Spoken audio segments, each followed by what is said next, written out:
নবী করিম সাল্লাল্লাহু আলাইহি ওয়াসাল্লাম বলেছেন, আতাদরুনা মানিল মুফলিস, তোমরা কি জানো সবচেয়ে অভাবী, সবচেয়ে দরিদ্র মানুষটাকে তোমরা জানো? সাহাবায়ে কেরাম বলেছেন, আল মুফলিসু ফিনা মাল্লাযিনা লাহু ওয়ালা দিরহাম, আমাদের যাদের টাকা পয়সা নেই তাদেরকে আমরা দরিদ্র, গরিব, অভাবী বলি।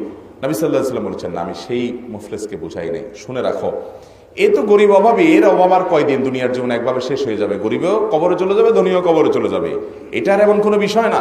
মনে রাখো, আসল মুফলিস এবং অভাবী, হত দরিদ্র আর ভিখারি হবে ওই লোকগুলো যারা দুনিয়াতে অনেক নামাজ কালাম করছে, অনেক রোজা রাখছে, অনেক হজ করছে, অনেক উমরা করছে, অনেক দান সাদাকা করছে, অনেক তিলাওয়াত করছে, অনেক ওয়াজ শুনছে, অনেক খুতবা শুনছে, অনেক মাহফিল করছে, অনেক মাদ্রাসা করছে, সব করছে, আমলের পাহাড় নিয়ে আল্লাহর কাছে হাজির হয়েছে, মুছে তেল দিতে দিতে গেছে যে আমার জান্নাত আর ঠেকায় কি, এত ভালো কাজ করে আসছে।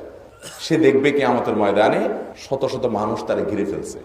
ওই ছাত্র জীবনে, কলেজ লাইফে 2-3 বন্ধু মিলে গায়ে জোর ছিল, চা খেয়ে চার দোকানদারের বিল না দিয়ে বলে, যাও এটা চা ভালো হয় না, কিসের টাকা দেবে, চলে আসছে। বেচারা কিছু বলতে পারে না, ভয়ের ঠেলা, অমুক দলের নেতা ছাত্র, ভয়ে কিছু বলে নেই।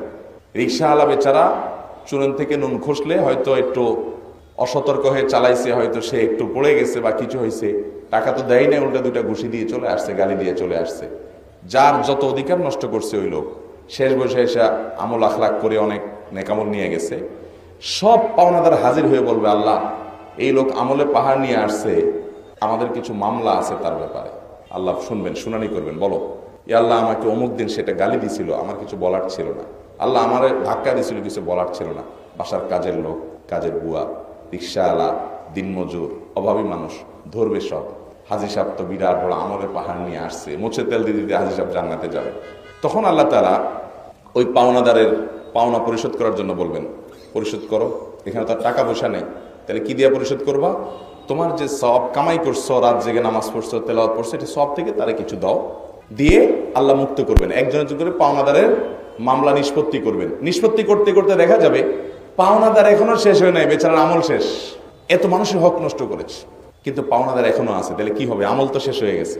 এবার আল্লাহ বলবেন, ঠিক আছে, ওদের পাপের বোঝা তোমার উপরে দেওয়া হোক বিনিময়, যেহেতু হক নষ্ট করছো, তার প্রায়শ্চিত্ত হিসাবে তাদের ওই পরিমাণ পাপের বোঝা নাও। দিতে দিতে দিতে দিতে পাওনাদার যতক্ষণ শেষ হবে ততক্ষণে তার আমল তো সব শেষ হয়ে গেছে, উল্টা পাপের বোঝা পাহাড়ের মতো তার মাথার উপরে। এরপর এই পাপের কারণে তাকে জাহান্নামে চলে যেতে হবে। নবী করিম সাল্লাল্লাহু আলাইহি ওয়াসাল্লাম বলেছেন, সৃষ্টি জগতের সবচেয়ে বড় ভিখারি, সবচেয়ে বড় বিপদগ্রস্ত, সবচেয়ে বড় অভাবী হবে এই লোকটা যে আমল করেও সে জাহান্নামে যাবে মানুষের অধিকার নষ্ট করার কারণে।